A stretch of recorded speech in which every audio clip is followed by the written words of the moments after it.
And it looks like we're live. All right. All right. Look, today is an interesting one. People said that track and field is over, the season is over and everything, and I'm like, look, there's another meet on Saturday. That's today. We still got things going on. And as we can see, things are going down in Nairobi, Kenya at the Kip Keino Classic. I told y'all to check this out. But before that, you're watching Head and Shoulders ATR, where we cover athletes' performances and otherwise that are head and shoulders above the rest. Man, this was exciting right here, especially because of the challenge. Gatlin got out a little bit better, right? But this is all about Trayvon Bromell and Ferdinand Omanyala. All right, here's the time on the screen. Here are the results on the screen. Gatlin got out a little bit better. He was looking more to his older times. Now, we do got to put a little bit of an asterisk mark here. Just because, remember, altitude negatively affects the distance events, but it positively affects the sprint events. So this will be if they were on sea level, or at least closer to sea level, because they're 5,000 meters above, right? So this will actually be extreme high altitude, if I'm not mistaken, by the medical definition of it. Now, in track and field, that may be a little bit different. But wow, this thing, regardless of, I don't know how much it helps, right? I don't know how much it helps, because they said it's controversial. Everything in track and field got to be controversial. But all I care about is, I saw these times. This would be a new African record. We don't yet have the win reading on this. I'm trying to refresh this page right now so I can get the win reading, because I want to see how much of a win assistance he got. So Omanyala went from ranked 8 this year to now he's ranked number 2. And he was challenging Trayvon Bromell. This was the thing that was good. Bromell looked good. Look, you know what? I'm a little bit disappointed. But look, Zay saying, oh my God, Caribbean Views TV, you back online with a new account, saying that race was quick, new personal best. What a way to end the season. Exactly. What a way to end the season. Look, Trayvon Bromell, I do got to give him this. With all the slack we've been giving him, unless the win was illegal. I know, right? It looks like the win was legal from the way it was looking, but we need to see something. Trayvon Bromell, for all the slack he's been getting, right? All the flack he's been getting from me and other people. And I mean, in some ways, rightly so. I mean, he's gotten injured, just like people were talking about the Johan Blake video that we had yesterday. Look, injuries are part of the track life cycle, the athletic life cycle. They come and they go. People try to run through them. They try to compete through them. That's what happens. But one thing I will say, look, he's come a long way. He knew he was injured too and ran at Rio. That was the crazy thing, right? But he's come from Rio. He's had a disappointing season thus far, because he couldn't even make it to the final in Tokyo. But I would say, at least, you know what? One thing that can make up for those things are to run fast times. If you can run a fast time, people kind of forgive you a little bit. This is going to happen to Richardson too. I'm just letting y'all know. This is going to happen to Richardson. We all going to be like, yeah, Richardson is. And then she runs a fast time. And then it's going to be like, except for the people that extremely just hate her. I don't hate her. They're going to be like, well, she didn't do it at the right time. Well, he didn't do it at the right time either. And I will still say, this excited. I got chills right now. Because of what has happened, right? Trayvon Bromell looking good. The African record. They said Thunder Juice. Caribbean Views TV said, I think they said something. What do you mean? Thunder Juice said, you waited 15 years for the African record to fall, and then 2 men break it in a season. Exactly. 2 people break this in the season. Omanyala. Wait a minute. He actually goes by more than one name. Who was the other guy that broke the African record? Oh, wait a minute. Are you making a pun on somebody who I think you're doing? Because if that's, just get out the chat, man. Get out the chat. If you making it on the on who I think you're making it on, don't. If you talking about actual men, then cool. Who's the other man that you're talking about, Thunder Juice? Don't let it be who I think you're talking about. Because that's not. Oh, okay. Sabine. Okay. I thought you was talking about something else. I thought you was talking about something else because I'm just like, wait a minute, huh? Because some people already made those comments. I saw in the chat. I'm like, wait a minute, come on now, y'all gotta stop. But anyway, okay, cool, no pun. Okay, Sabine 984. But look, oh yeah, I forgot about Sabine. About that. Sabine is quick, and that was so random how he did that, right? And then the first Kenyan, because I'm thinking on my head, I'm like, Kenyan only, right? Here's Ferdinand right here. Let's put him up on the screen. I'm thinking of him because he's the first guy to break 10 seconds from Kenya. He's the first man to break 10 seconds from Kenya. Yeah, the DSD thing. They were already making jokes about that, which was, I'm just like, okay, whatever. Until that is there. Now, by World Athletic Standards, they actually do consider them men. That's what they actually wrote that write-up for. But by the research that I'm looking for right now, it is not that they are men. They're women. And then other ones say they are. So I got to see what it is. World Athletics was just like they're men and they got stunted testosterone or something like that. Or whatever it is. That's the way that they are treating the whole thing, which is where more of the controversy is coming in. Right? But anyway, let's stick to this. We got Ferdinand, which he be going through different names. Omanyala is what he went through today. And I think he goes through that name most of the time. It's like every other meet this dude pops up with his with a different name, with a different last name. It's like he's getting married or something. Right? He goes by his middle name and then his last name. I don't know why he chooses to do that. I wonder, it's like whichever one sticks. I thought Omanyala sticks a little bit more. It's easier to pronounce than his other name. I think Omanyala is actually his middle name. So I think that's easier to pronounce. But hey, it is what it is. 9.76 African record. Trayvon Bromell edges down again on his PR. 9.75. It was a 9.77, I think, rounded down to 9.75. They were right there. I can't wait until the official. I'm over here reloading this thing in the background, by the way. I'm over here trying to wait for that. Anybody got the win reading on this one? Oh, here it is. The meet just finished, I think. Yeah, here we go. Oh, dang, they got the first thing they had put up here is the men's 100. Oh, I see. The meet didn't finish because I got the meet playing in the background too. I guess they knew that people wanted to see this one, so they put this up. The win reading. Let me put this on the screen. I'll show you guys at the same time. Let's put this up on the screen. Hold on. Where the heck is my background? Get off the freaking screen, background. Where the heck are you at? Oh my goodness. Give me a second. I'm looking for. Oh, here it is. Okay, here it is on the screen. You guys see it? The wind is positive 1.2 meters per second. I think that's what is measured in meters per second. But yeah, positive 1.2. Let's zoom in. Let's zoom in right here. So it is a wind legal time. They adjusted the time again to 9.76 and 9.77. Oh my goodness. How many times they adjust this thing? So, okay, here's the time. I got to change the title now.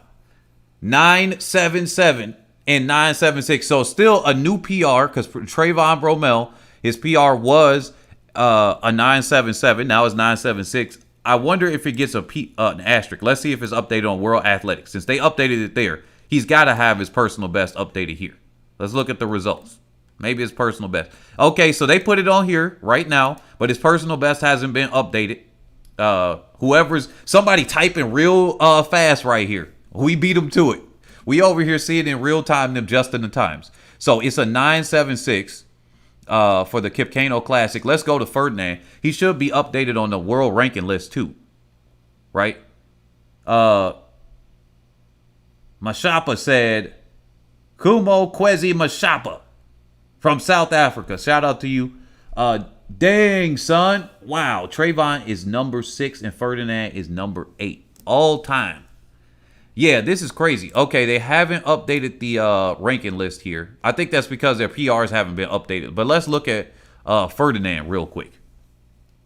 Nah, the time was rounded to 9.75. Now, I'm looking at this is the official time right here. This is the Kipkano Classic time. The time is actually 9.76, it looks like. So the time got rounded again to 9.76. So this is the official results coming out of the Kipkeno Classic on the World Athletics website. So yeah, so it looks like the time got rounded again. So this is the third time it's got adjusted. First it was 977, then it went to 975. Now we're at 976. So they adjusted his personal best. they quick. They doing it right here. All right, here we go. 977 personal best results here. Man, I am excited. I told y'all to look out for Kenya earlier this year, didn't I? This is a great way to end the season. I'm telling y'all, I agree. Great way to end the season. Y'all keep saying 975. I'm telling you, this is World Athletics. What y'all can't argue with the Kipkeno Classic results here. This is what they get. This is the official result with the win reading. This is not me. This is the win reading. I have this image. This is the image I took afterward, but I guess they still were adjusting it. So it says 975, 976, but it looks like the official results right here. Let's refresh the page again, just in case they might change it one more time. Nope, 976. This is the official results right here. They got the 3,000 men steeplechase up too. See? So the official results, it turns out, finalized, third time they changed it, 976. What the heck are the timers doing?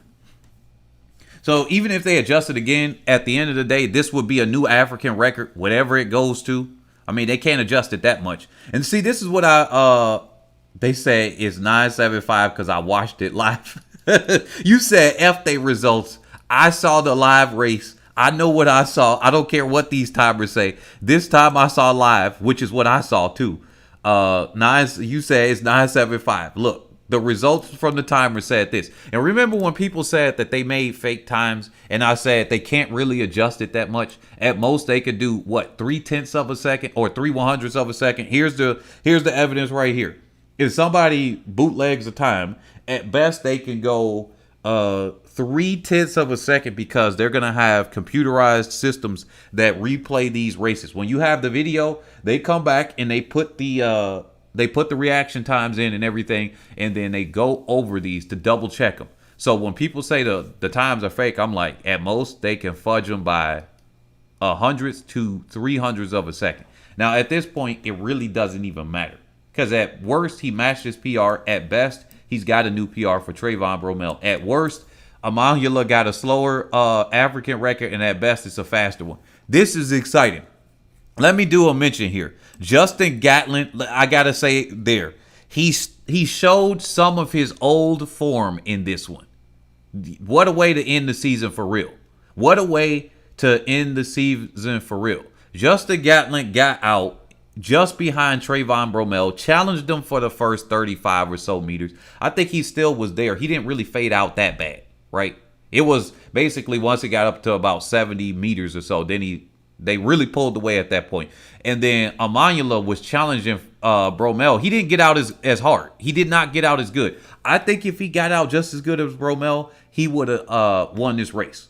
I think there's no question about that. He doesn't have the start that Bromell had in this one. And somebody says, Barris Ford said, Trayvon, quote, Asafa Powell Bromell started the season as favorite, ended looking good, never produced when it mattered. See, this is what I said. This is going to happen to Richardson. People, like, look, I don't hate Richardson at all. Like, some of her actions are questionable and all that stuff. But, like, when she runs a fast time, I'm going to be excited. Because I love this. I love trash talkers that can deliver. If she don't deliver at the right time, I am going to flame her, though. But, yeah, Bromell, he don't be trash talking. So, at the end of the day, I'm not going to flame him that hard. But I am going to say that he's suffering from the Asafa Powell syndrome. He cannot produce when it matters the most. He cannot produce. I do agree with you there.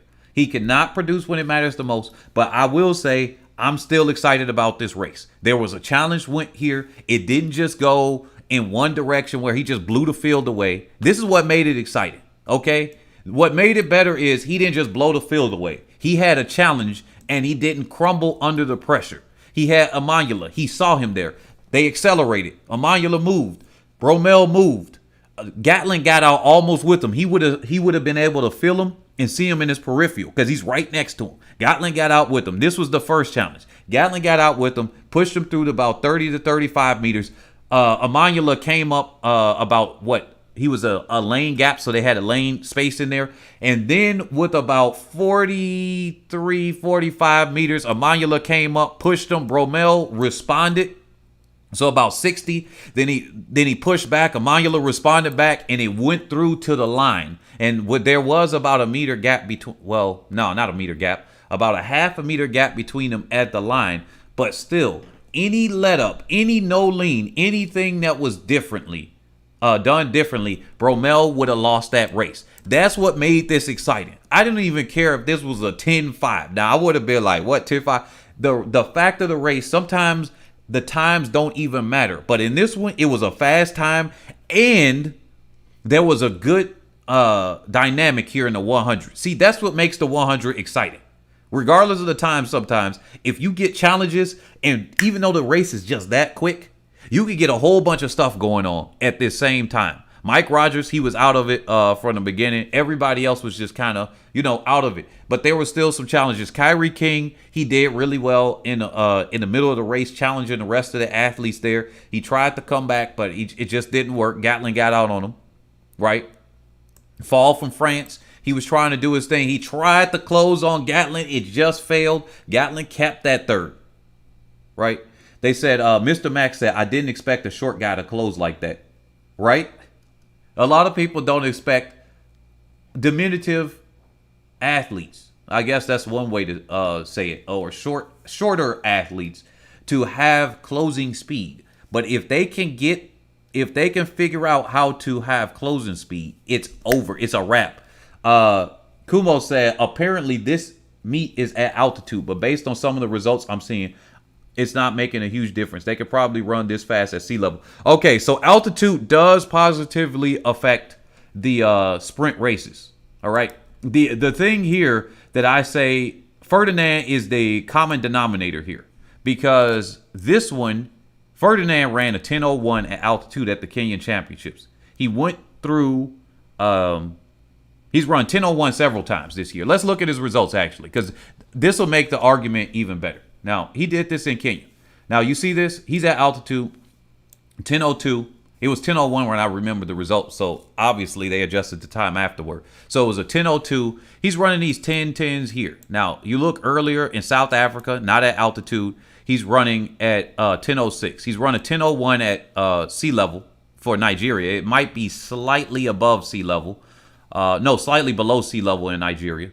Where is this? In Lagos? Yeah. So that would be the specific location there. And the reason why I know some of this is because, like I said, I probably will go to Nigeria and do a meet or something like that as I travel there soon.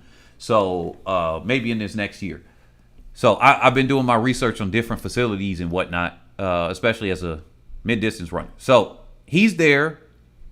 And he's a common denominator. So he's able to run this 10-something. So maybe it doesn't make that, because he came by at Tokyo and ran a 10:01 and a 10 flat, which would have been his new PR, right? Then he comes 9.96, 9.8. So he's a consistent about 10 low runner. Look at most of his races this year. You're going to see 10 low.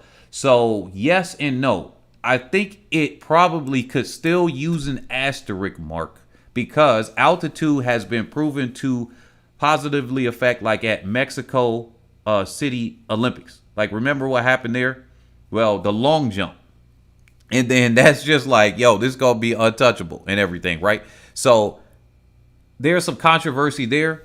But at the end of the day, maybe his performance at the Kenyan National Championship, the trials, was a little bit better. Oh, wait a minute. That was in Johannesburg. Oh, yeah, that might be actually at altitude. Let me, I'm not sure how much, if that is. Let me look that up real quick. It makes a difference, especially when you're local, which Omanyala is. He is used to the conditions. AGT, I was watching Trayvon's last race since Tokyo. Let's put Trayvon on the screen since that's the comment I'm reading here. Okay, so he said, I was watching Trayvon's last race since Tokyo, feeling bad for him and wishing he produced something. Glad he closed the season with another world lead at least. Yeah, exactly. Thunder Juice said, South Africa can be at altitude depending on the location. And then Leslie Roberts again said, Johannesburg, that's when Marion Jones ran that 10.65. Oh, AGT, Marion Jones' performance has contributed more than just altitude. LOL. AGT said Omanyala is not a 9.7 sprinter. Leslie Roberts said. Well, by this point, he is a 9.7 sprinter. I mean, he's got a 9.7 here. I mean, what do you say about this? This is what I said. So this is what I'm saying here. So either here we got the results. The common denominator is Omanyala here actually has this, right?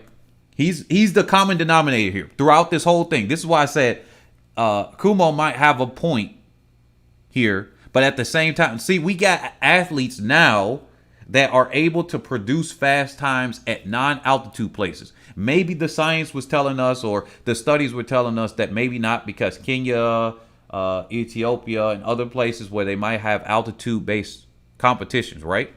We're not able to go fast. But now we got Omanyala running quick. Okay, so he's done 10.1 and 10.05, right? At 10.01 and 10.05, not 10.1, 10.01 and 10.05 at non-altitude, right? Which was in Lagos. That is at the most sea level place you can get. It's basically like, yo, it's a bowl. It actually, matter of fact, is slightly below, right?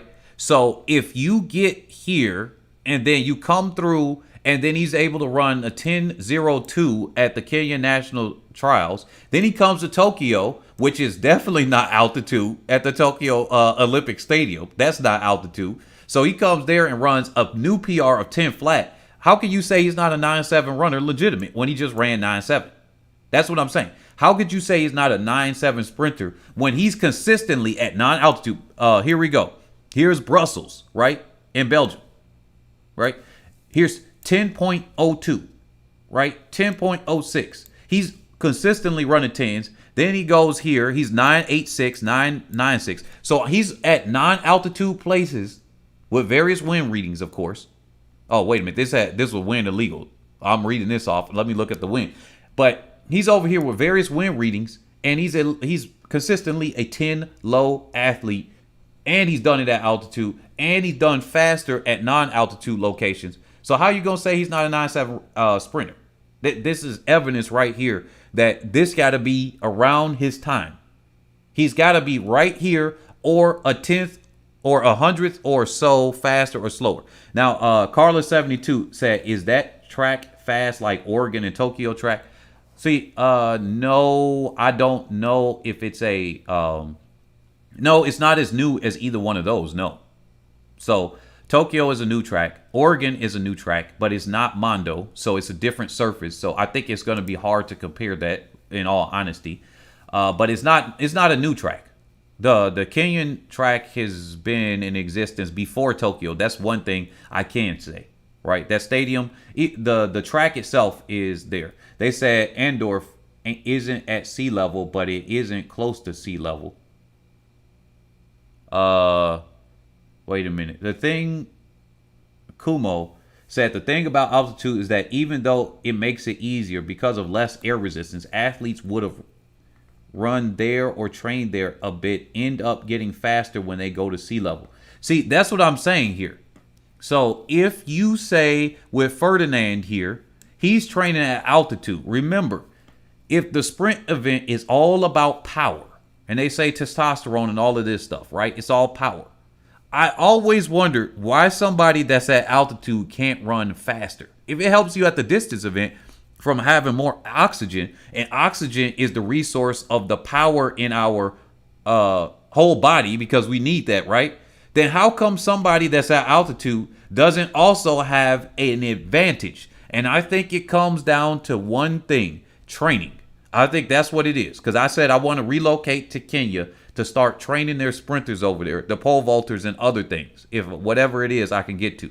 Because the training has got to be the biggest common denominator here. And Kenya, I told y'all, they're going to be a powerhouse in more than just the distance events. They showed you multiple times that they can produce a 400 hurdle champion, rest in peace to him, to produce 400 meter sprinters, to produce 400 meter sprinters, to produce javelin thrower champions, to produce other field eventers in I think it's high jump. So they got athletes here, right, They got athletes here that can actually compete in these other power-based events.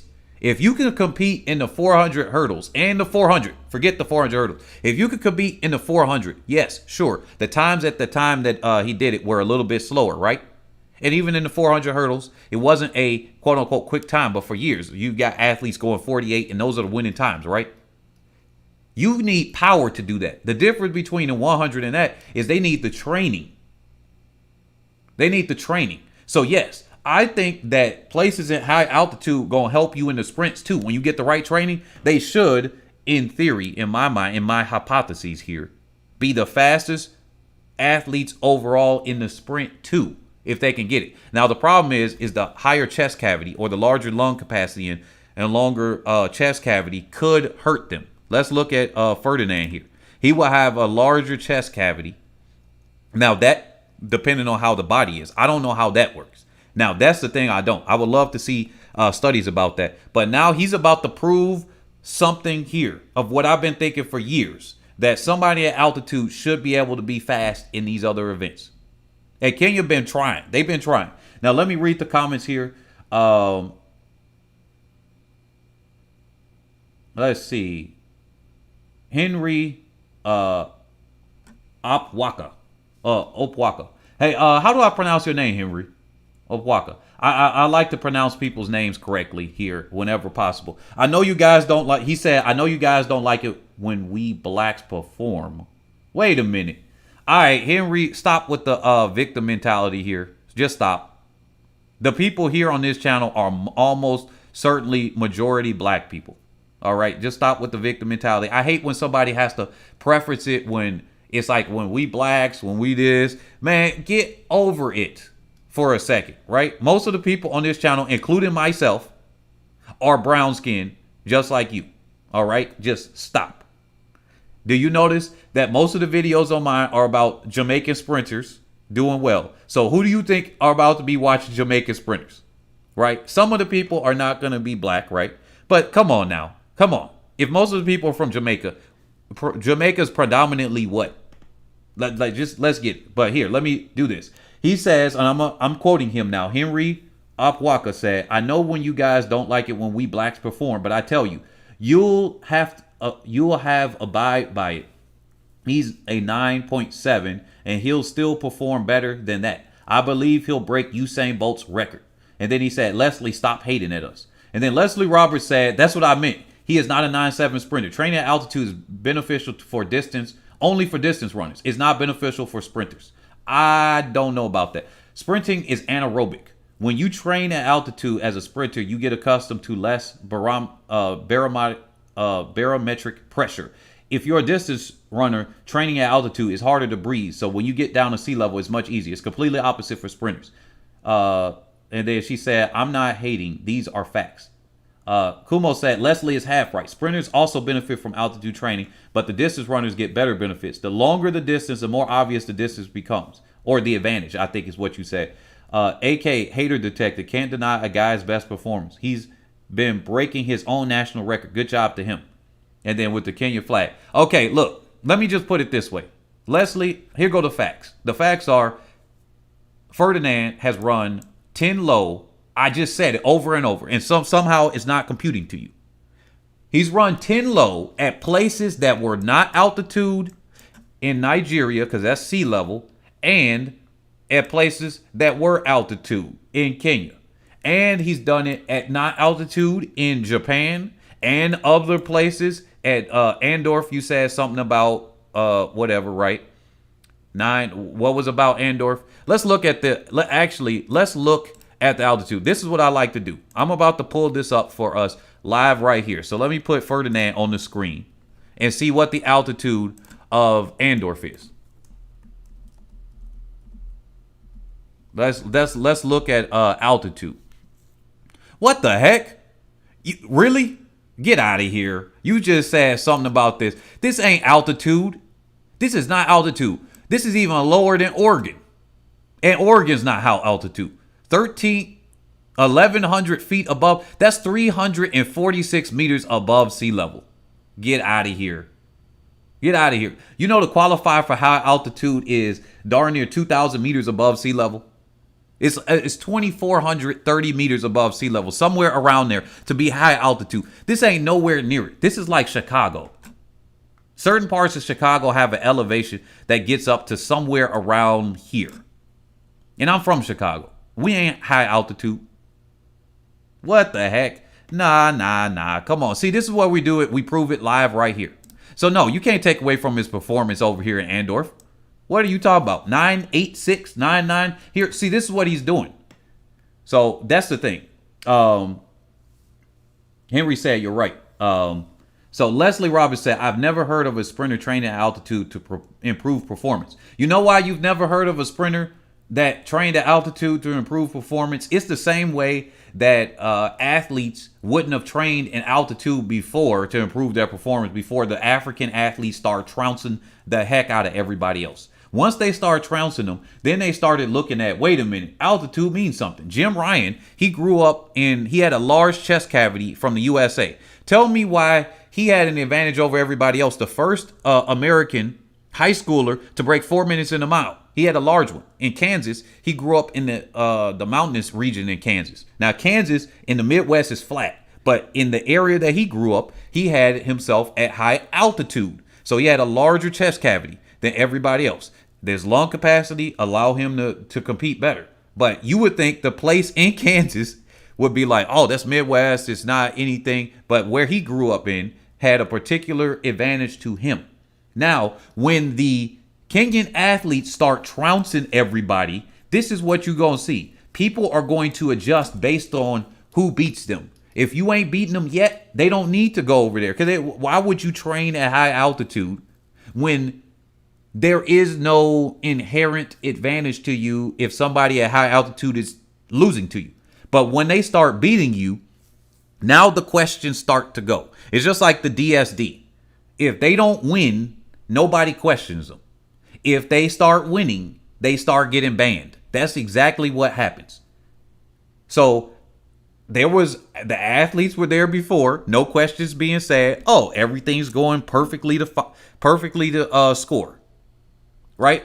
Now when you start winning, it's just kind of like, let's bring it back to the guy here when he said you don't like seeing blacks. Right? If black people start doing well in certain areas, then you start seeing certain stuff being done. We know that this rings true. Now we can't always be victims and stuff, but we know that's true as well. If you start doing better, they start questioning, and what is the advantage they can give them there? That's what I'm saying. They said the time is the time. Give credit where it's due. Bromell has run multiple 9.9s this year, and he basically tied him. Maroon Child said. And then Kumo said, bro, what? That's the altitude? Pretoria and Johannesburg are significantly higher than that. I'm even more impressed now. Oh, shoot. Johannesburg is that much high altitude? I was thinking that it wasn't. But let's look here. Since we doing this live, we can look right here and look at the altitude right here. Yeah, this is 13.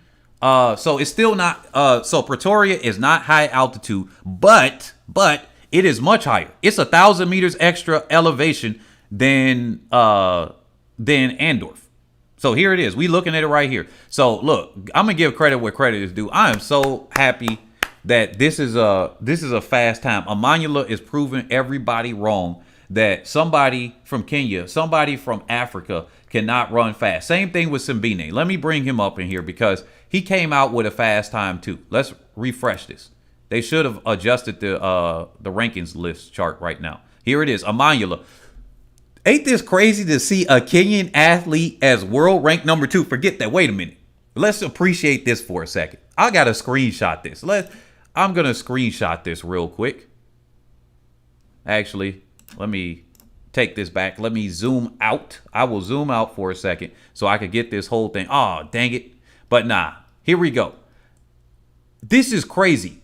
You are saying, and I'm getting chills thinking about this. I'm seeing a Kenyan athlete. I'm posting this up on the community section. A Kenyan athlete is in the top 10 in the 100. Not only that, he's number 2 ranked in the world in the men's 100. Oh my freaking goodness. We got 2 African athletes that are in the top 10. The top 10. 2 African athletes. We got Akani Simbine from South Africa. Like, let's do this. The first African, he set an African record earlier this year. To be fair, I did actually forget about that. So that's my apologies there. Shame on me. He ran the 9.86. 9.86 on a slow track too. This track right here was called a slow, wait a minute, a 9.84? Oh, wait a minute. I got that even wrong. So this was on a slow track in Hungary. They said this was a slow track, and yet people were running fast times on it. So that means if he gets on a quote unquote fast track, just imagine if he can get it right. If he can get it right, man, if he can get it right on a quote unquote fast track, just imagine how much faster he can go, right? So let's see. Mike Rogers ran 10.2 out there. I know he's getting up there in age, but Mike ain't no 10.4 cat. Maroon Child said. Let's see. I can see y'all. Let me read y'all comments here. Akumo said at Leslie, sprinters can still benefit. For example, Akani Simbine ran 9.96 for South African record in 2016 at altitude. Later that year, he ran 9.89 at lower elevation. Leslie said, not just a question of the altitude, also a question of the training cycle, the temperature, the humidity, etc. Simbine has proven his class. Interesting. Yeah, you know what? I got to say that the argument about early in the season and later in the season, sometimes people do their training cycles a little bit different. I got to agree with that. The conditions are a big factor here. That's literally what I'll be arguing on my channel. So I got to agree with Leslie. I agree with both of y'all actually here. Yeah, they said, why is everybody trying to justify this man time, Carlos72? He just ran a 9.76. Congrats to him. Exactly. So it looks like the time has been corrected to a 9.77. Unless you talk about Bromell. But both of them, fantastic time here. Fantastic time, right? Fantastic time. No, Jamaica in the top 10, we need to step our game up. Oh, yeah, it's no Jamaican athlete. Where's Jamaica at? Johan Blake, the fastest Jamaican male this year, tied for 15th. And a lot of people were questioning his performance, even in the comment section here, because they said it looked like it was a potential false start. But still, even with that, I mean, he's a 9.95 right now. So, yeah. Hey, you know, some years it's going to be off years, and some years you're not going to have it. That's the way I look at it. But this is crazy. The rest of the world is catching up. You got an Italian here. You got a Chinese guy here in the top 10. This is crazy. I got to do a whole video on this. They said men's 100 will be fire in 2022. If Shu can come through and bring his A game, right, next year, I know he's getting up there in age. What, he's 32 or 33. If Omanyala and Simbine can bring their A game against the Americans, this 100 about to be stacked on the men's side is at least competitive, right? I know stacked is relatively speaking, especially because we got used to Usain Bolt's performances and Justin Gatlin more in his prime and Tyson Gay and everything, and them challenging each other, and a little bit of Safa Powell too. So that, and Johan Blake. We can't forget that the great performances of all of them, including Blake in this list, out of there. So yeah, the 9.7s and 9.8s, I still think of those as fast times. I still think of those as very fast times. We can't always have that. They said Coleman will be number 2 all time at worst next year. Now this is gonna be crazy because Christian Coleman coming back. This gonna be that's a whole different video. Christian Coleman gonna come back to 100. I'm excited for the men's 100 next year. This is gonna be crazy. I wonder how much is taken off from him because you know he got banned. So I mean, I don't think he can train with the coaches like that. So he probably had to train himself. I wonder how much he knows. Because some athletes know, and some athletes, they just follow what their coach tells them, and they don't know what the heck is going on. So we'll see what happens when he comes back. But here, congratulations to Ferdinand Omanyala. Another African record just got lowered. 9.77 seconds in the men's 100. Crazy. 25 years old. He's going to be 26 next year. He's still got some time ahead of him. They don't got his picture there, so I'm going to put his picture. They said he ain't good enough to put his picture. Here's his picture right here on the screen. This is going to be crazy. Now, the crazy thing is with Omanyala, I need him to get his timing right. I need him to get the training cycle for himself right. He's got to put the work in. He's got to put the work in to get the training cycle right, whatever with his coach. I want to see Kenya do really well there. I want to see the Americans do well as a personal thing, but I want to see everybody.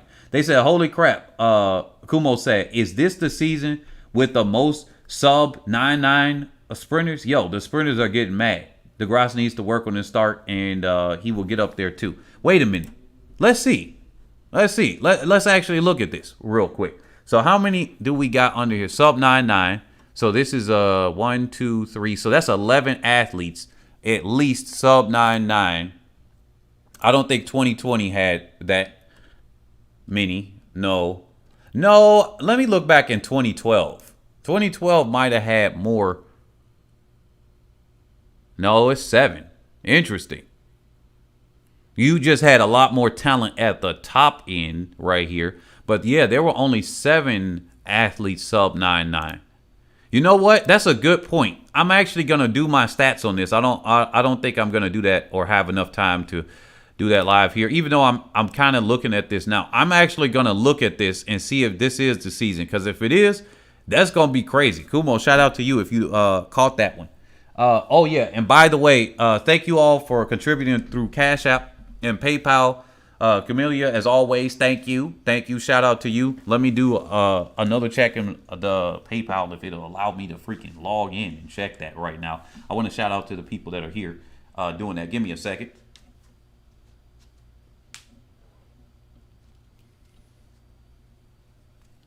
Because y'all always holding down the channel. I appreciate that. Oh yeah, and we could talk about some of the other times and results that happen here. Because some people have been putting out some bad names for some other African athletes that are there on the women's side.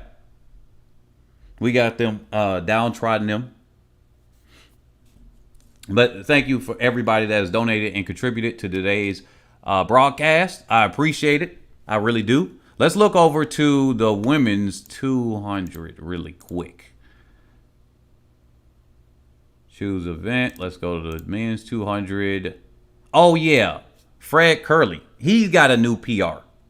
Now, obviously, the altitude here. He got a plus 2.0 tailwind. He got a new PR. It knocked his time down.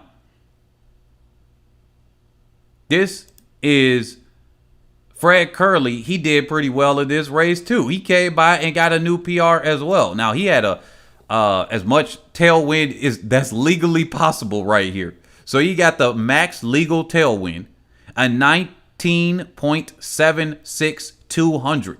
So now we see, look, when people kept saying the track and field season was over, I'm like, look, y'all over here, it's another meet on Saturday. And this meet is delivering. And I told y'all, did not tell y'all before, Kip Kano Classic, one of my favorite ones. Now it's good to see the Americans come out this year because in 2020, they weren't coming out. It's good to see more nations participating here because Kip Kano Classic is actually one of the highest ranked events in the Continental Tour of the year. And it's appropriate that it was the last meet of the gold meet of the Continental Tour this year because they came by and they delivered. Faith Kipyegon performed. Fred Curley, El Bakali performed. So many athletes performed. But here we go. The 200. He's got a new PR. So he's been knocking down his PR multiple times this year. He had the 1979. Now he's got a 1976. Obviously with the max tailwind. And then obviously I'm going to put the asterisk mark myself at altitude. But I'm still going to recognize it because it's not like they're not using those times. I think if it qualifies for a record, I wonder if they put an asterisk mark near these times. But for it not qualifying for a record, they don't put the asterisk mark. They said 08 or 12 may have had more. Remember, USA trials in 08 were crazy. Let's see. Insiduta Roy, shout out to you. There was nobody calling on God in that race to fragment its energy. So that's why God showed up to run for Bromell.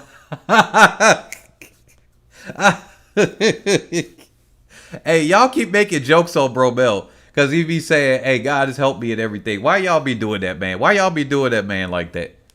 I understand that a lot of people do not like when athletes say thanks to God and whatnot there. And not even thanks to God. It's more like, hey, God is the one that helped me do this. Because many of you, they were saying, hey, people are ungodly because they were like, hey, God doesn't work like that. And yeah, you would be correct. Even multiple religions is not even no matter what your religious belief is on that one. And most of them, they don't say that God actively does anything to do that, because then that would imply a lot of other things there. That would be crazy. But in that case, that's why y'all keep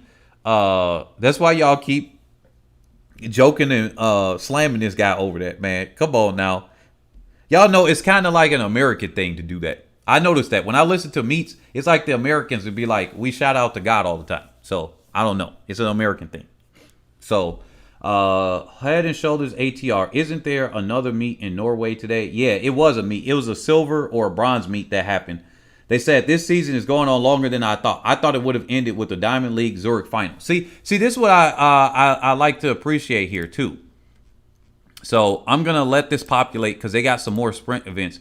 So let me get this up. Here's the other meet that happened earlier. Let's look through their results. Since we're already here, let's look through all the results here. As for the altitude times, they'll put an A next to it. Yeah. So here, this was the one that was in Norway. Hopefully they got all of those men's. So this was a national race. This was mainly Norway. It's kind of local with a couple of British athletes. Let's see, 800 Thomas Randolph. Let's see, 1,500, 3,000. This looks like a mainly local event. So the Norway meet just basically had a couple of foreign-based athletes, but it's mainly Norway. See, even the women's 100 had one athlete from Poland. So yeah, it's not a local meet, as we can see other people are there, but it's more or less a local meet. So yep. So they got all the results up. Yes, they got them up. So that means it must have just ended. So now we can go through all the results. But yeah, here, let me bring this up here. So when you said this lasted longer than you thought, see, this is the reason why you thought it lasted longer. Remember, earlier this year, you got to remember. And so this is what I like about World Athletics when they did their rebranding. I'm doing this and then I'll go over the results. These are the one-day meeting circuits. For most of the meets, they're 1 days. But the Diamond League final, obviously, it was 2 day. And a couple other ones, they split them up, like the Continental Tour. Remember, the Diamond League and the Continental Tour are 2 different leagues. Okay? For the people that don't have speeds fast enough to qualify for the Diamond League. The difference with the Diamond League is that at every Diamond League meet, the host nation can put in an athlete of their choosing in certain events. They got like a certain buy or whatever. So you might see slow, quote unquote, slow athletes or athletes that are too slow for the field. Like you'll see like a 23 mid athlete in the women's 200. Now, a lot of times that local athlete is a U20 athlete. That's what I noticed that happened in the men's 200. With DeGrasse that was running in it, it was a U20 athlete. He has the U20 record for Poland, and he's got a U18 record for Poland. And the reason why I know is because he followed me on my IG. I looked him up and everything, and I appreciated him. And I'm like, oh wow! And he's actually really, really fast. He's one of the fastest U20 athletes in the world.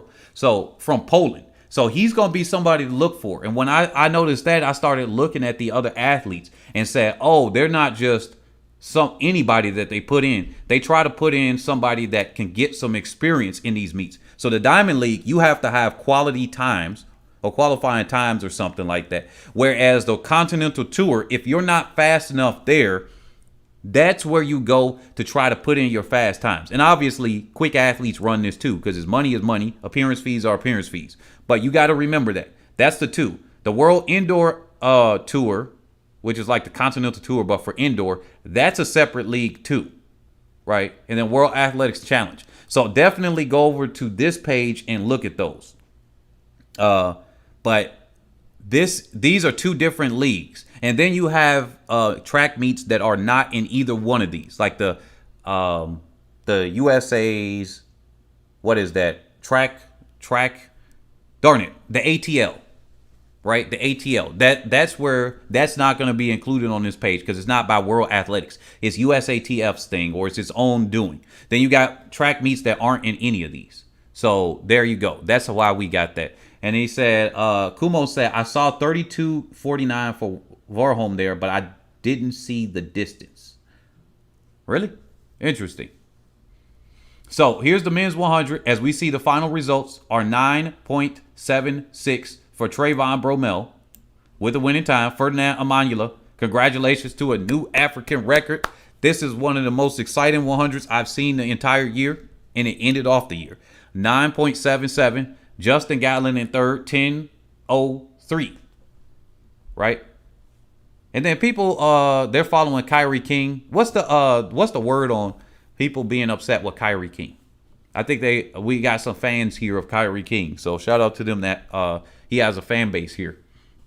The men's 200, Fred Curley, new PR, 19.76 with the maximum legal tailwind. Isaac Makwala, 20.06. Filippo Tortu, 20.11. Hey, for the people that say about the altitude thing, what do y'all feel about the people that ain't running as quick? Like, what do you feel about all of these athletes? Would they ran like a 10.5 or something? Right? Without that altitude? I wonder how much it does affect. But here we go. Noah Cabet won the men's 800, 144.97. He's a U20 athlete, so congratulations. No, he's 17. He's 17. So he took on this field, 17-year-old, if I'm not mistaken. Yeah, 2004. And then Kipruto in second, Two-Way in third. The USA had an athlete here. Eric Sawinski. Oh, my goodness. Shout out to him.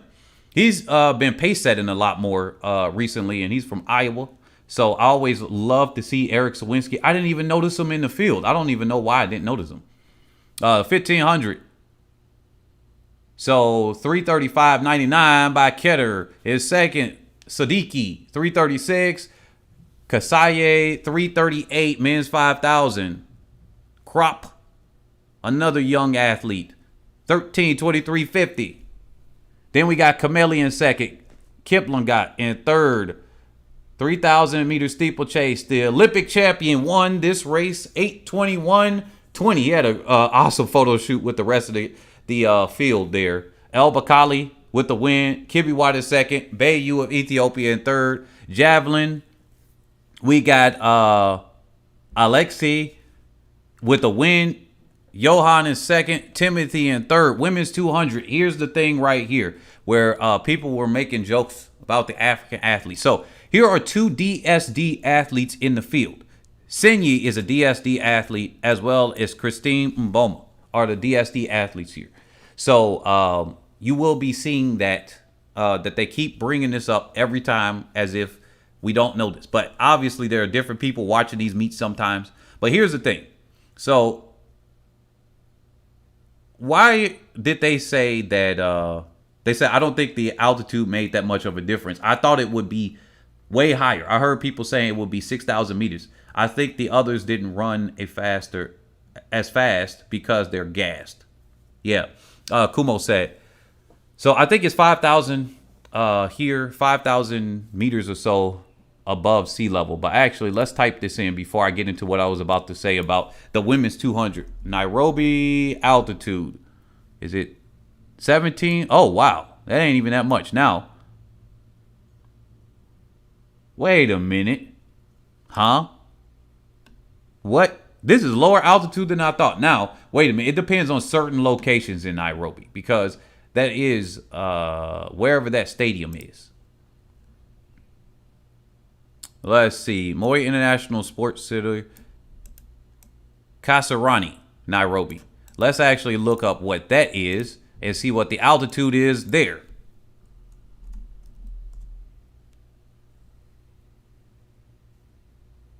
Mm, 16. Oh, okay, 1621 it says right here. 1621. So, yeah, that's even lower. Oh my goodness. So the altitude here is not the altitude that I was thinking of. This is very funny. So I'm going to go back into that one later. Because high altitude, I guess, is relative for athletics performance. Because normal high altitude, if I'm not mistaken, and I have that in the bookmark, was 23 something hundred meters above sea level. So that means technically by medical high altitude, I don't think that is even high altitude. But for the running events and everything, because we're exercising and we're using more oxygen than just standing around or walking, I think that is high altitude there. So it's different. And then we got extreme high altitude and all that stuff. They said Mboma running the same track ran the same track during U20 championships a month ago with a time of 21:84. Mina Vamp said, yeah. So I guess we got people with short attention spans. They said, all right, I'm done listening. So here, Christine Mboma. Exactly. So she's coming through now slower. So that means she's gassing out of the season. People over here saying, oh, she's timing her sprint finish. And I'm going to have a separate video on this. But people kept saying, oh, whatever Shericka Jackson. This is where you just get people blindly they find any reason to do that. Oh, she's timing her finish. But actually, this is pretty consistent with what she's been running recently. After that Zurich Diamond League final, she hasn't been running as quick. And I mean, sure, you could say she's timing the field and trying to just run based on that and run easier. I don't know. Other than, I don't know, the athlete could be tired, right? Everybody gets tired. So she may not be running as fast, right? Talu kind of got out, but she didn't get out like her normal get out because she's been dealing with an injury recently. And I think if she got out normally, she probably would have won this race because she would have had more of a gap. But she's been dealing with injury. You see, she's almost run 23 seconds on this one. So a lot of people that just like to hate, they're going to say she's been tracking Shericka Jackson or tracking this athlete and then timer kick. And I'm like, do you know that Christine don't even got a PR that's faster than several athletes in front of her? Right? She's got slower PRs. She don't got the same PR as Gabby Thomas. Gabby Thomas didn't run as good of a performance in Tokyo. Right? So they're like, yeah. And now they're already playing the victim card. Like the people that say we're black, so we got to be victims because we're black. I'm a woman, so I'm a victim automatically, no matter what. I got the victim card. That's probably what I'm going to make for the NFTs. Victim card, race card, all those things, right? Well, now they're putting Elaine Thompson-Herah as the victim here. Already. They already starting their argument. In that latest video I had with both of them going against each other, well, about who would get the world record first, right? World record watch, this one right here. They said Elaine Thompson-Herah cannot beat Christine Mboma. But the last time I checked, she did beat her. She's the Olympic champion. Mboma was in the same race. Matter of fact, she destroyed Mboma and the rest of the field. Sure, she's 18 years old. You know who else is 18? You know who else is young, doing well? Arian Knighton. But, oh, I forgot. You can't question the gender because they're all men, right? Okay, cool. What about... And people could try to use this and try to think I co-sign this bull crap. Don't you ever come up on my channel saying, I'm thinking a thing Mo is a man. What the heck are you talking about? Don't you ever slide there. If you're a subscriber thinking that, I want you to unsubscribe right now. Like, I want you to unsubscribe right now because you think because I used a funny picture, a thing Mo said, it's appropriate that you use that picture there, that you were talking about a thing Mo. Her times are questionable as well. No, she's been running fast since she's been a child. Right? She's been running these fast times. And even if you did say, I wonder how many people they do these gender test things on. That's what I wonder. I'm over here, put this picture up, and somebody had the audacity to say, yeah, her times are in question too. No, If I did say something about it, I'm saying it's very interesting that they're going to question the other times, but then everybody thinks it's just, oh, it's a prodigy here. A thing Mo is a prodigy. But then you got somebody else running fast that's young, and now they're a man. Right? So you got Mboma losing against Elaine Thompson here multiple times. And yeah, she could probably do well in the future. But like I said, they don't hate on you till you start winning. You start winning, and then they hate on you. If the science and the data ain't there, it's not released yet. I think it's because they can't do something legally. It doesn't make any sense. Even Shelly Ann Fraser Price said something about this whole thing. Even Shelly Ann Fraser Price said, hey, they allowed them to run, so what can I say? That's what she said. She said something along those lines. I was just reading about it, and then I was like, I could probably start a controversial video just by this. I was like, I'm not that type of YouTuber. I'm not that type of person. She said it in the sense of, okay, cool. Like, and they questioned her about, how do you feel about that? And she's just like, hey, I'm out there racing. I'm trying to win. I ain't got any concern about it. But people were voicing their concerns like, how you going to ban them for some events but not others? It don't make any sense. And everybody with common sense thinks this same thing. And then they said, congratulate, way to go, Omanyala. Genrisha said, hey, if you guys aren't subscribed here, definitely subscribe. I'll cover more Kenyan athletes as well, because that's what I would like to do. I would like to do that, but people got to be subscribed from Kenya in order for me to do that as much, because I know the Jamaican crowd ain't going to be trying to watch it all the time, but they will watch it here and there, especially if it's sprint and it's a record type of thing. That gets everybody excited. Right? Sinyi is DSD2. Is DSD, but her 200 isn't impressive. Mr. Max said, yeah, exactly. That's what I said. Sinyi is DSD, right? DSD, but you got to think about, and Sinyi is older too. So you got these DSD athletes competing, and not every single one of them are fast. Doesn't that make them like normal people? Isn't that just like a normal person? So a DSD athlete somehow get an advantage. But yet, most of the DSD athletes throughout history, and remember, okay, let me just set the record straight here. DSD is an invented term from World Athletics. That is not a term that was in use before them, to my research, okay? This is my research, and this is why I get demonetized. I'm already demonetized on here, right? It's telling me that it's off. I don't know why, but I don't get anything, at least at this time being, from it. So I'm demonetized because I talk about subjects like this. I get shadow banned because of subjects I talk about like this. Not because I played the races. Some channels, they play the races, and that's why they get blocked. And really, if somebody else owns the right to the race, that makes sense. That's why you go to Patreon or other platforms to do that. That's what I'll be doing on my Patreon. I'll be posting up the race here, just like I got here. I got this in the background, the Continental Tour right here, that I could play up the races, right? But I'm going to do these streams on my Patreon page. I'm not going to do them here, because then that makes it more private and everything, and then we can actually analyze the races. Because I do want to analyze it, where their form and everything, their start and everything, right? I want to analyze those. And if you're interested in that, definitely check the description here, and then become a member of the second tier of the Patreon.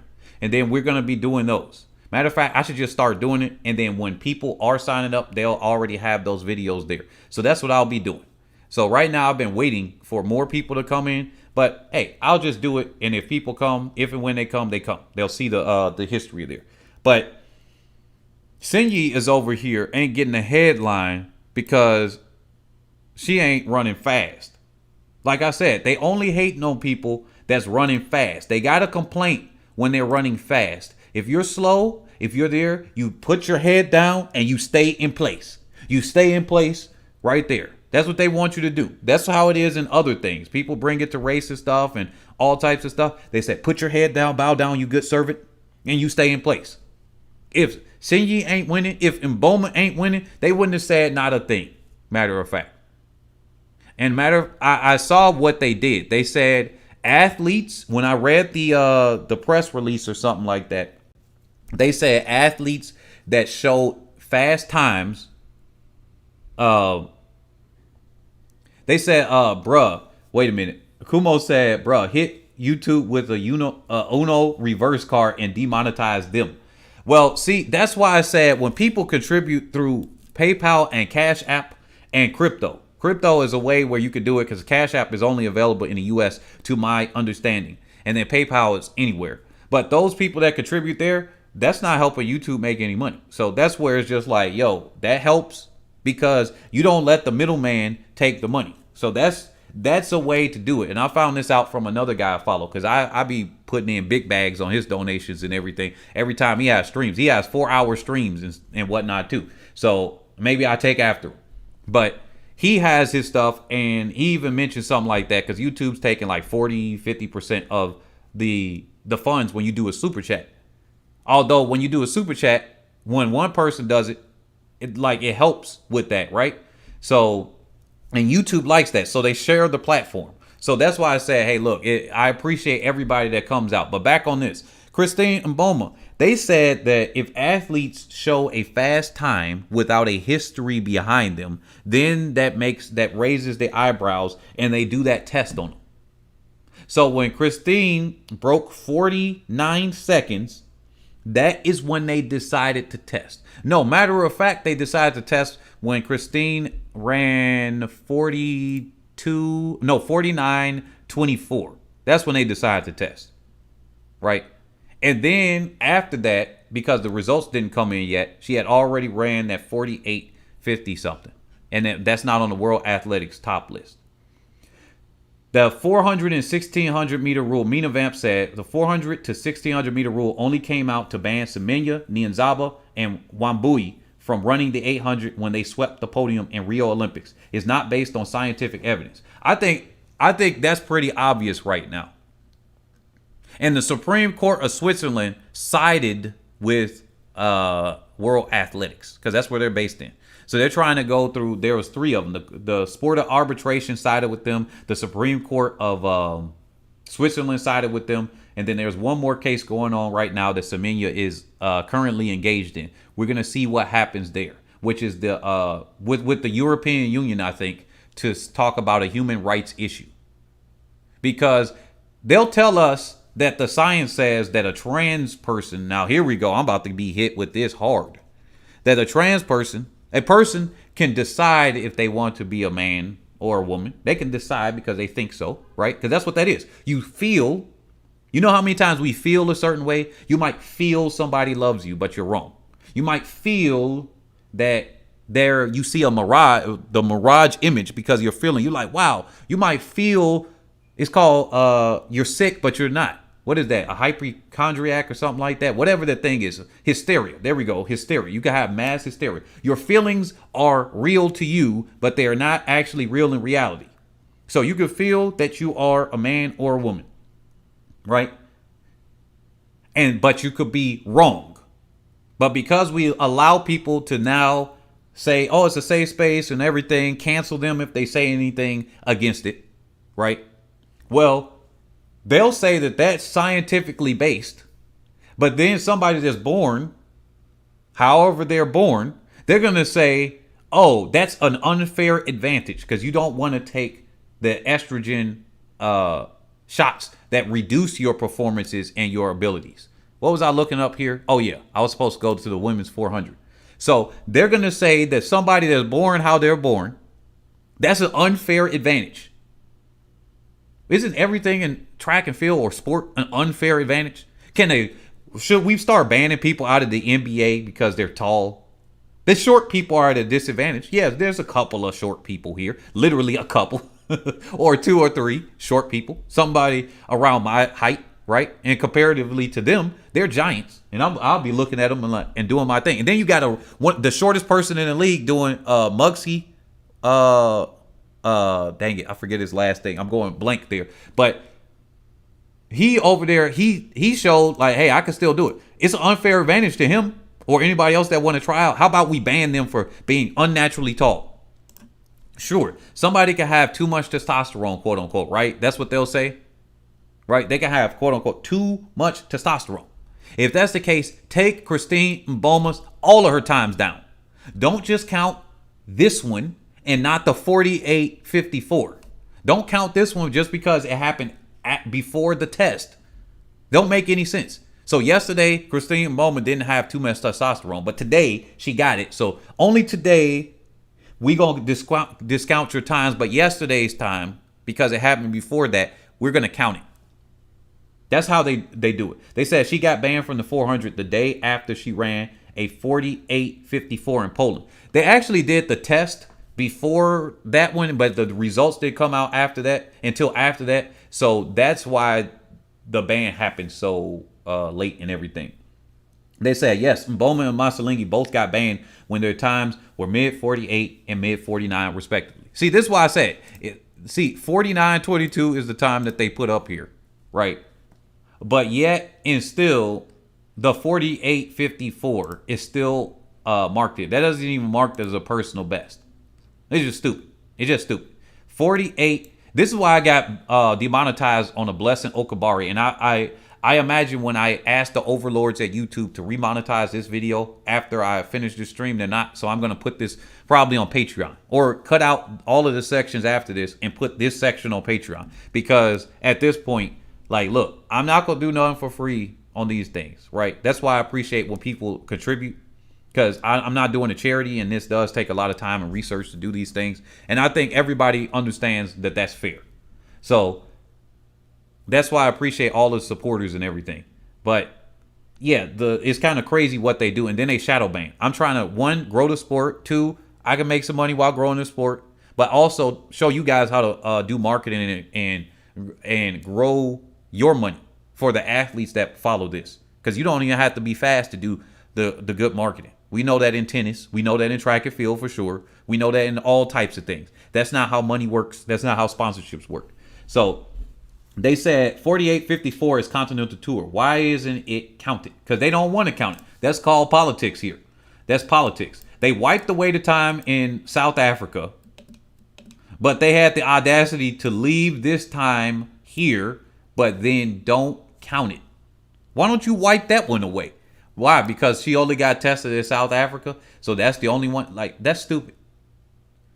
Let me see here. Kumo said athletics in pretty much every sport is unfair by nature. Some athletes downright have better genes than you, and you can't do jack about it. Exactly. And then he continues saying federations try to make it as fair as possible to level the field, but at the end of the day, some athletes will always have an advantage. Yeah, I don't believe in no fair stuff. In all honesty, life ain't fair. Like, all of this fairness, fair. Man, if it was so fair, then why the heck did people get colonized and then get pushed down and still getting pushed down? If it was so fair, and everybody always talks about fair. Every time when I hear somebody say fair, I know that there's manipulation. I know that they ain't telling the truth. When somebody says the words fair out their mouth, especially these government officials or any of these things, I know that there is manipulation involved. When you say equal opportunity, that's one thing. When you say start using the word fair, I know that you're doing an advantage for some person over the other one. That's what that really means. That's what that really means. They ain't talking enough. This, it ain't even about fair. Because if it's fairness, how about we tell everybody to stop wearing shoes? If it's fairness, stop telling people to wear shoes. I mean, the Kenyan athletes are all at high altitude. They have it in a quote unquote unfair advantage. How about we ban the Kenyan athletes? Here's an idea for you, World Athletics. How about we ban everybody that was born in high altitude? Because you know that gives more of an advantage when you're born in high altitude than when you go train there. We know that. Although you can catch up a little bit by training there over the years. How about we just do that? Because pretty soon y'all going to be letting people use estrogen shots that were born men and compete against women because according to your bunk science, in my opinion, right? Got to preface that. I'm demonetized. I don't care. Now I'm just talking here. Now I got to just talk to them. According to your bunk science, somebody taking an estrogen injection to reduce their testosterone level or to increase their estrogen, whichever one that works, right? Okay, that's gonna be equal to somebody that's born a biological woman. Because you're gonna allow a man to come in and you say, oh, all you gotta do is take an estrogen injection. Your bone structure is still as a man, so your skeletal, your hip ratio is still the same, depending on how long you've been not taking these shots and everything, right? You're going to have a tailbone that's in a certain position that's going to allow you to be upright longer.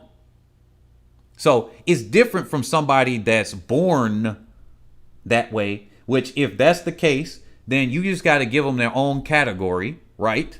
Or their times don't necessarily count this way and you get a double winner or something like that. That's the way I would do it if I'm quote unquote being fair. If I look at that and I say, oh, here, I'm not going to tell them to take an estrogen shot. I'll just be like, all right, this is what you do. You're going to run by yourself or something. I don't know. Like, I know it seems weird to have them run by themselves, but if that's what they want to do, then they should just have them in the category of their own.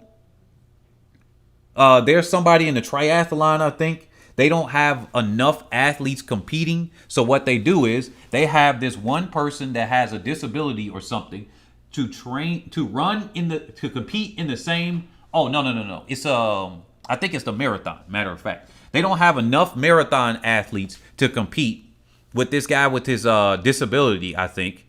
So what they had done is he competed in the London Marathon, but his time counted not against the other people, but for himself.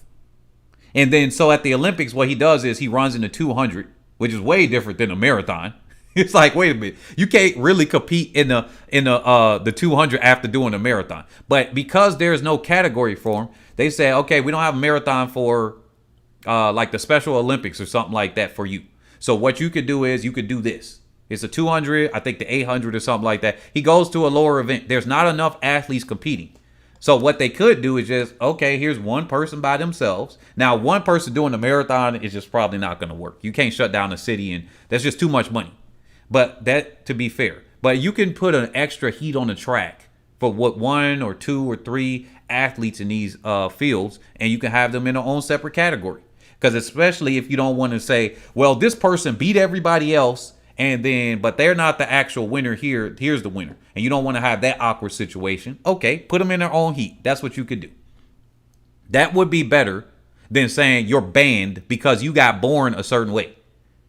Right? That would be better. But then that opens up a can of worms too. It's no perfect solution here. But I can't see being banned as a quote unquote fair way to do it. They said, Mr. Max said, yeah, but kind of odd. She was running fast in Africa all year. But the first time she left and beat European women, she got banned, especially when they say the test was in April. Wait a minute, huh? The test was in April? Hold on. Really? Hold on. Really? Okay, when did... Oh, gosh, dang, the test was in April. Oh, shoot. Really? I'm going to have to confirm that. They said, Minivamp said, estrogen will not change your anatomy. You have bigger lungs, bigger heart, denser bones. Exactly. Now, estrogen will make your bones a little bit thinner. It will decrease your muscle size slightly.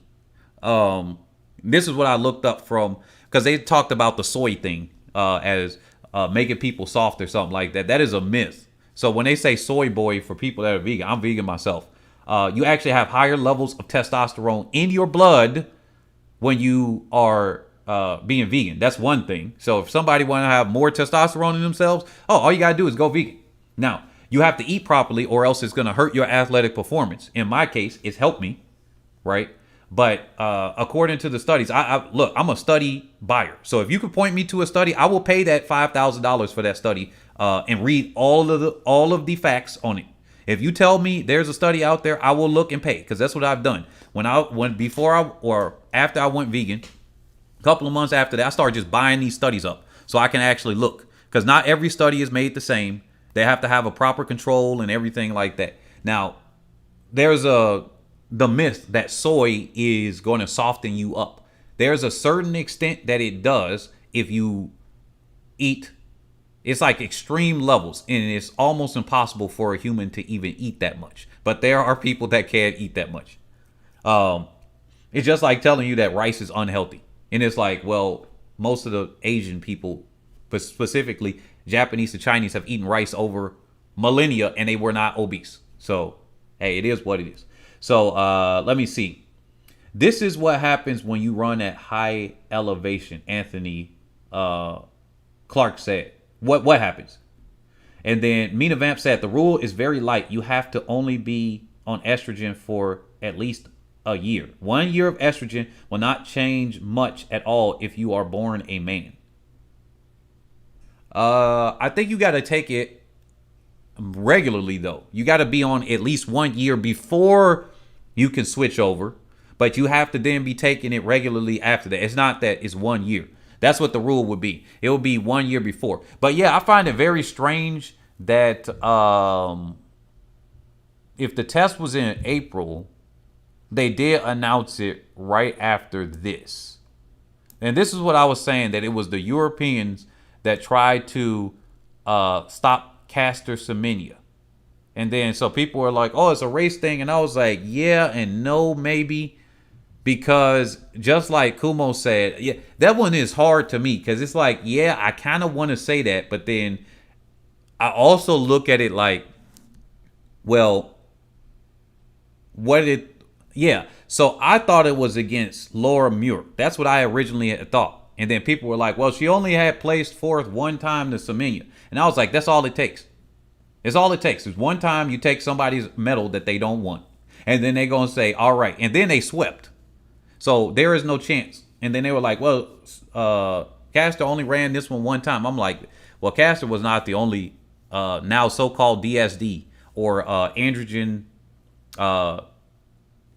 syndrome. I'm going to call it that one, because DSD basically says they are men. That's what it says there. They are men. They recognize them as legal women. That's why the announcers still say she and her and whatnot, because they are legal women, and by legal you will call them by her. But as DSD is referred to, is calling them men.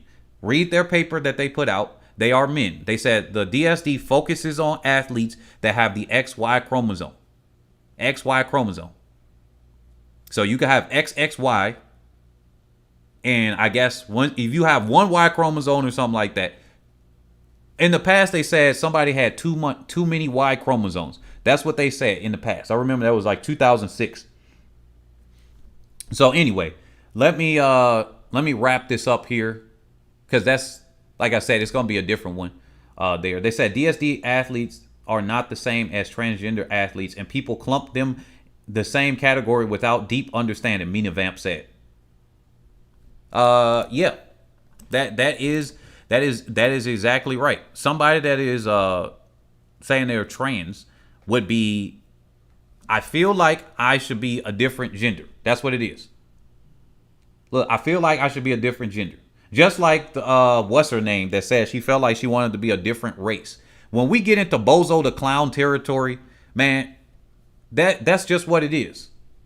And they're going to be coming after and trying to cancel me, especially when I'm big, because they're going to come back to this video. Somebody going to be on one of these videos. I already got a whole bunch of haters and stuff here.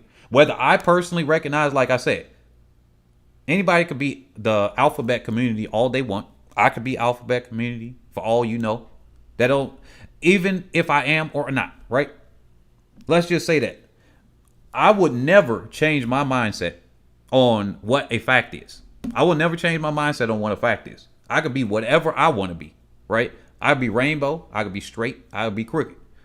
The fact of the matter is, somebody that is a man, whether I recognize them and call them by the pronoun that they would like to, it does not change the fact that they were born a male, right? Because man and woman, those are legal terms now. Male or female.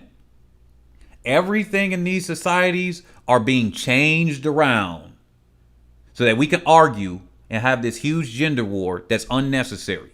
They're pitting men versus women. Women are essentially being erased. They're being erased in all types of things. There are actual real issues that have something like the androgen deficiency athletes, the so-called DSDs. I can't remember the actual term, so I'm going to put that up here. Let me put up the results here. So I can't remember the exact term here, but these are the real ones, where if you have an intersex person, would they be qualified as a man or a woman or something? That's a real conversation that we having. But we having all these fake conversations about these other subjects. And then people, all they have to do is invoke, I feel a certain way. Like what they do when they try to defend, what's her name, with her bad actions. And says she's a child. She's 21.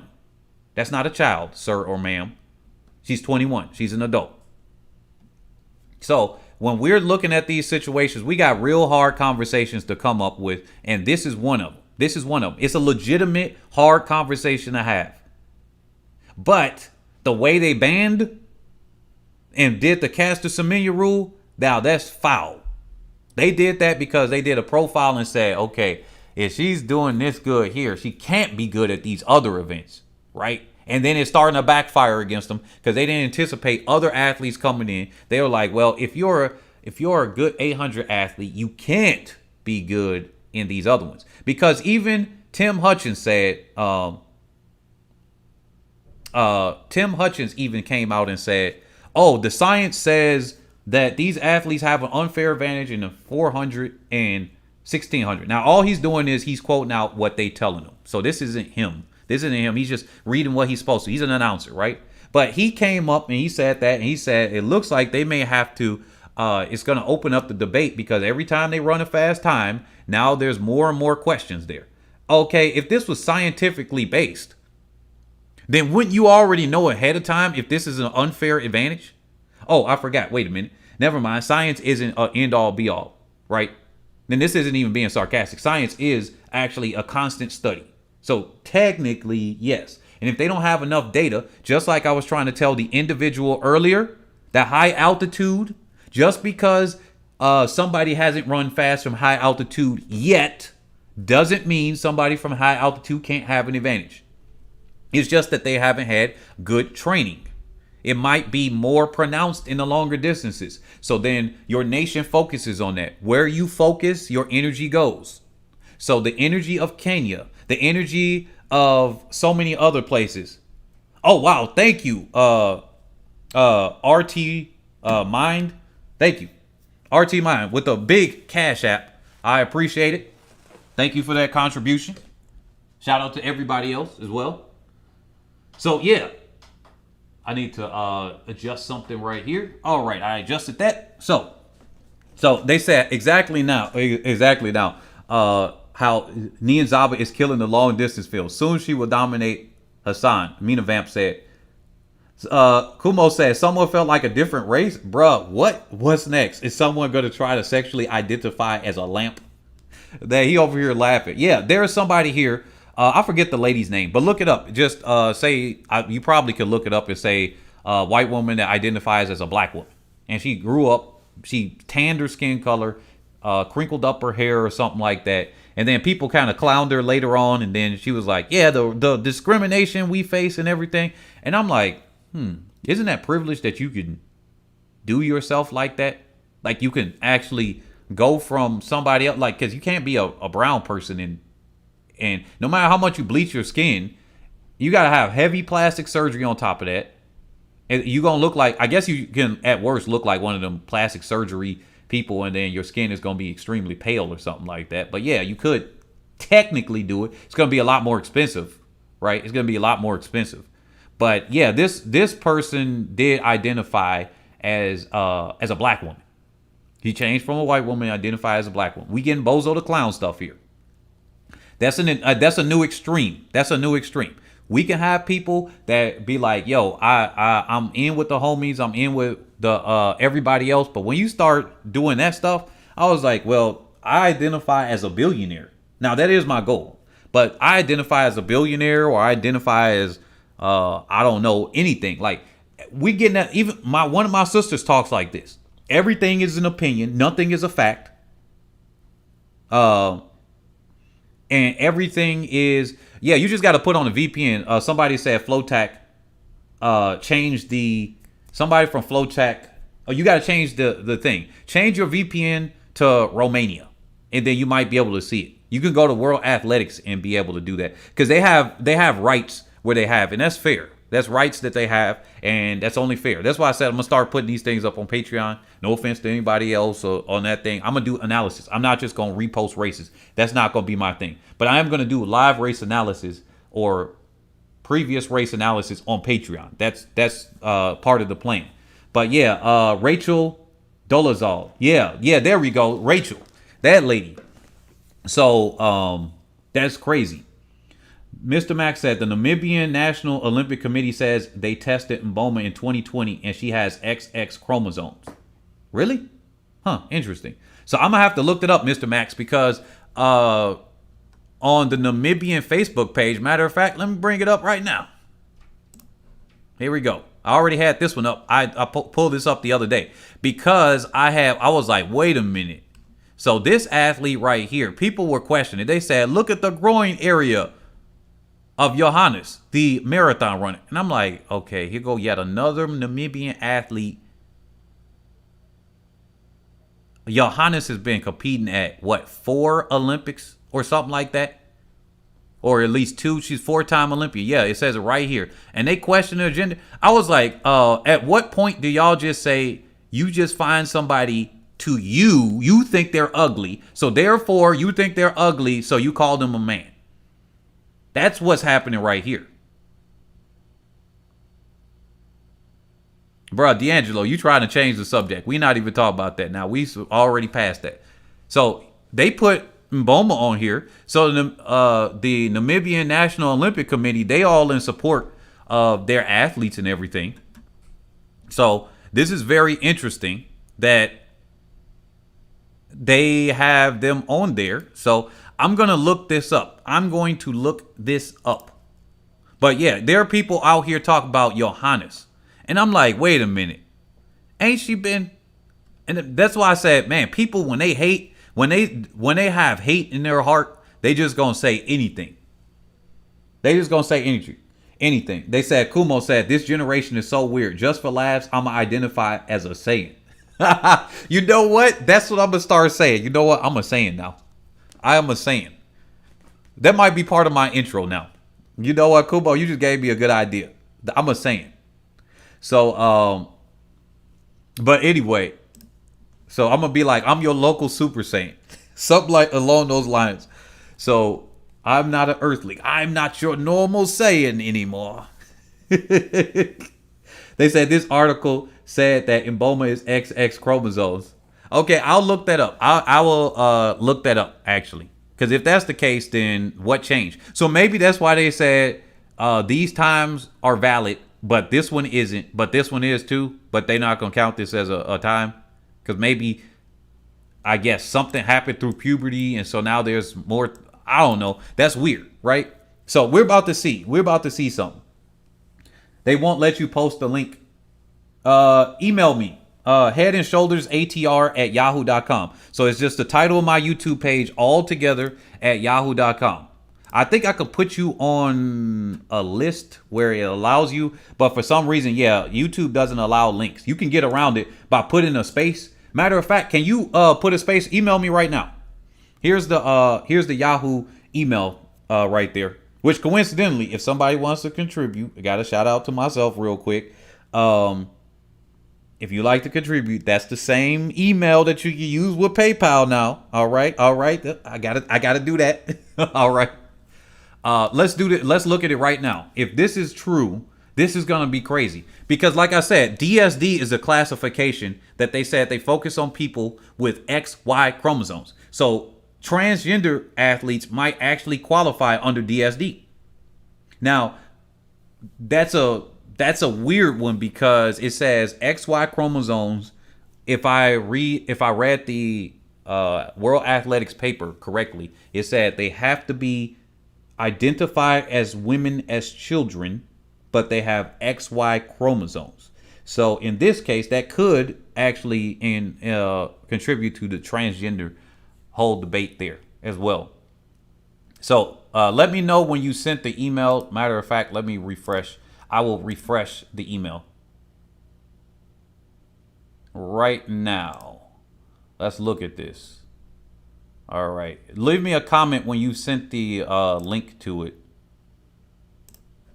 And in the meantime, let me do something else here. But yeah, this is gonna be a very interesting one. They said these ladies have XX chromosomes. They are females and conform to all female biological requirements. It said we received results of that second test on June. This is what Mina Vamp is saying. She's quoting. It would be better if you could just email me, because you quoting that might, you quoting it, that doesn't really help too much. Oh yeah, shout out to Shashalee Forbes. She came out in the 200 for Jamaica. Unfortunately, our American did not finish. Okay, I see two websites. Something.info. This could be fake though. Who posts up the stuff on a .info website? I don't know. That could be fake. What's the website? Can you email me? My email is right above you. Because I don't know if I mean, it does have a lot of stuff from Namibia though. Oh, it's called The Namibian. Okay, that's fair enough. But why is all of the stuff in Russian? Is this Russian here? Hey, is the Namibian thing here to be... What language is that? Because these look like characters. They said people are dangerously treating themselves because the doctors are negligent treatment with something. Oh, this is talking about something else. They said this is news. I don't see it though. Send me the link. Send me the link. All right. Have you guys sent the link? Let me check my spam. Okay, I got clear spam here. Somebody asking for money. Okay, this was weird. Some of the subscribers here have said they were asking for money in my inbox. Please don't do that. But yeah, okay, so nobody's been able to send that right now. You guys have had enough time. I'm not about to delay this program any longer for that. So we're going to have to move on. Unless you guys can do that, because right now you're copying and pasting things. We need to actually have the evidence here, so all of us can see this right here in real time.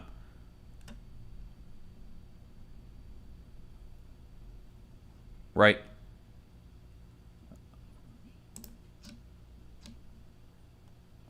Oh, wait a minute. Are you talking about the two Nakcheki? Hey, I subscribe to that YouTube channel. Yeah, I don't know. I don't know. Okay, wait a minute. Here it is. I got the email. Dang, this is a .biz website. I don't know if I want to trust this one either. But I'll post this up for everybody to see.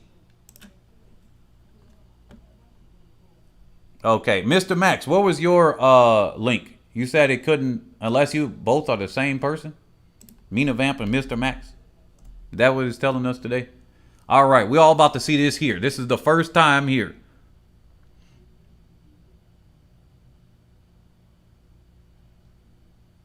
They said, Michelle McCullough said, what is unnaturally tall?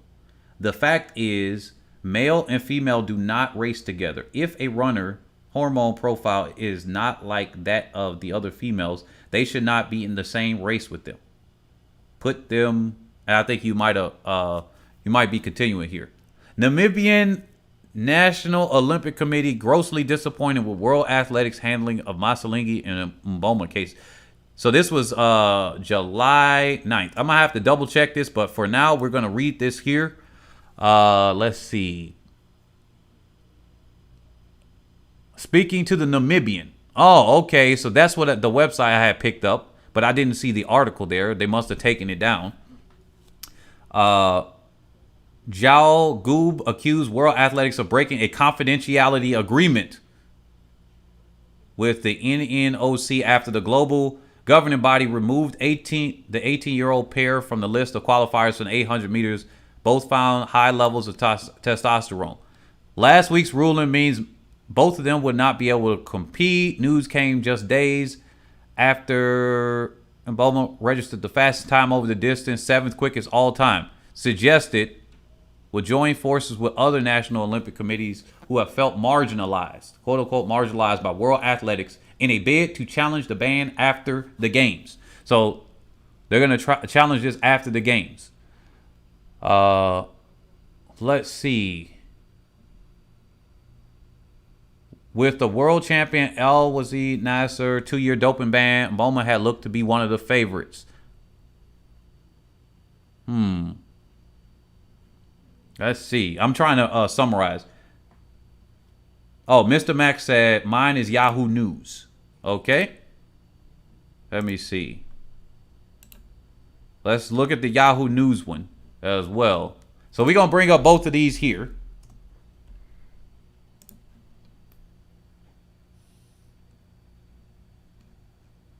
This says the Olympic. That doesn't say anything, though. So, but to our disappointment, we only learned Thursday morning that World Athletics removed them.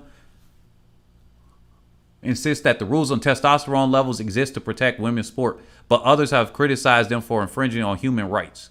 So, interesting.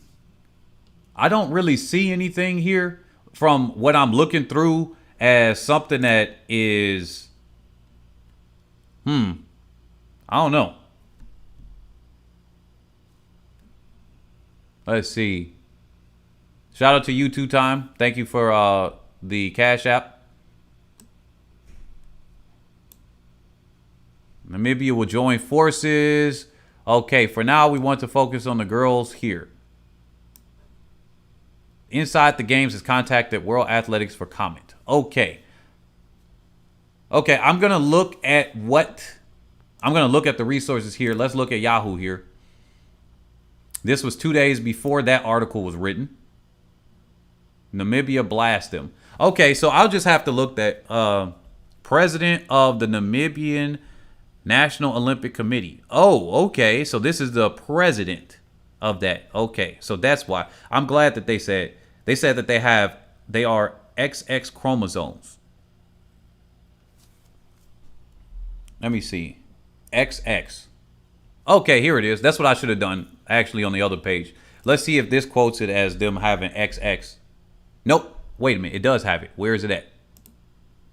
These ladies have XX chromosomes. They are females and conform to all female biological requirements. The president said, because I don't know how to pronounce his name, and so I don't want to jack it up. I think it's Jalgub.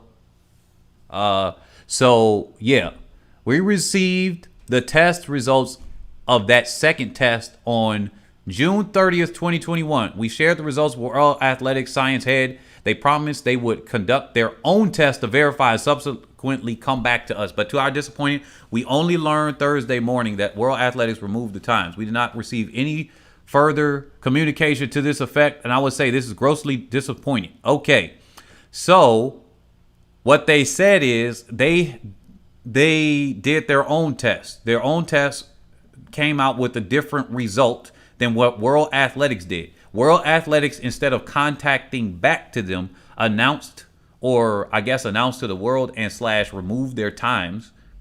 And instead of contacting them like you would think and you would expect a professional organization to do. Just like some athletes, like they said they only find out that they're DSD, right? After the fact, after the news has told them. But then World Athletics keeps saying, no, we tell them beforehand. What? The same way that y'all be trying to do random drug tests, and sometimes the athletes really just don't even get the memo. Like, did you call them and talk to them on the phone, and did you just leave them a text message or a voicemail and say, well, their voicemail got to them, so let's just post it up. Like, they missed the call, but we gave them a voicemail that we're about to announce this in a press release. And so the voicemail just got sent out 30 seconds ago. They got enough time to listen to it. Let's post this up. So a lot of these athletes don't even know. That's the other thing. So both women have biological chromosomes, or biological female. That's what they said. However, test results and their hormones were sent to World Athletics, who removed them from the Olympic Committee. They promised they would conduct their own and verify and get back to us.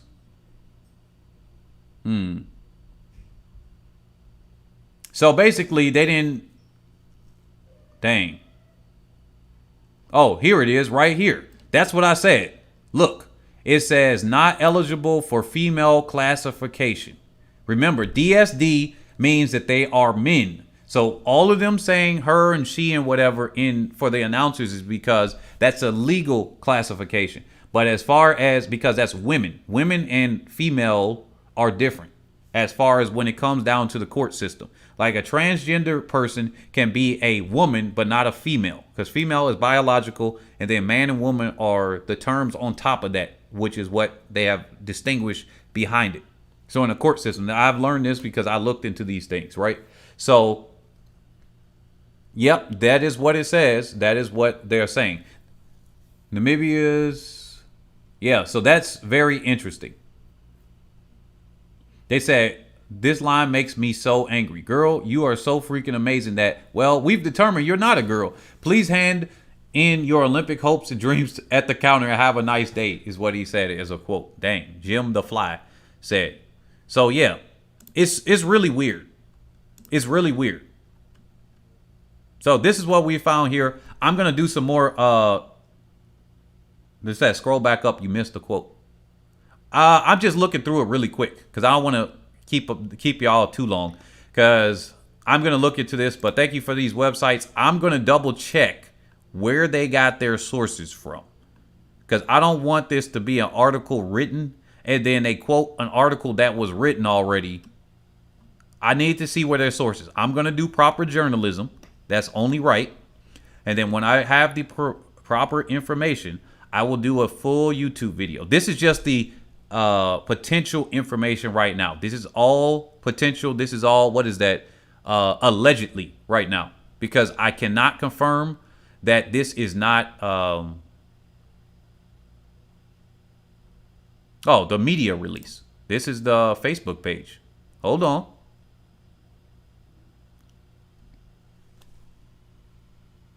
Meaning you guys don't test your own athletes, or what? You are the cause of this. You knew the athletes get tested over there. They said, wow, the world goes backwards instead of forward. So what are these two women supposed to do? Okay. Oh, yeah. I guess I can't make this bigger. I'll probably have to download it and blow it up. I'm not going to do that. At this point, like I said, I'm going to follow through with what I just said. I'm going to do that on another one. But, yeah, this is very interesting. So what it's saying here is that they did their own test. They sent in their test results to World Athletics. World Athletics said, we're going to do our own test to double check, because that's our medical procedure on this situation. And then we're going to get back to you. And then what wound up happening, they said they didn't get back to them. They got angry, and boom, that's what happened. So as of now, we're going to end this live stream. I thank everybody that has come out. We have veered far from the subject. I probably will not maintain the monetization. Thank you all that have contributed through Cash App, PayPal, and the Patreon subscriber. Please consider becoming a Patreon member, because we're going to be covering hard topics like this and others. You could probably bring up some of the subjects yourself on there. Congratulations again, Ferdinand, for a new African record. That race gave me chills. That race gave me chills in no uncertain term. That was exciting. What a way to have the last, at least Continental Tour 100-meter final. Because I think there might be some more races coming up. I don't know, but there might be. So you've been watching Head and Shoulders ATR. Like I said, look in the description and definitely consider becoming a contributor, because everybody that contributes and everybody that supports, that helps me keep on making these videos, even if they get demonetized. And as we're growing this channel, share this video. That is very important, because comments aren't enough when you're shadow banned on YouTube or anything. You have to then go through the next step and share that. And I do appreciate everybody that has come out today. Shout out to all of y'all that have come out here. I will catch you all on the next one. Peace and much love to everybody here. Let me know in new topics that y'all want me to cover too. Because obviously track and field is basically over, but I'll be doing cross country, I'll be doing NCAA indoor and preparing things for that and covering other athletes like Tina, the Clayton twins and everything like that. So we're going to be doing that going forward. And other athletes that are American and non-Jamaican as well. So peace out. Catch you all on the next one. Thanks.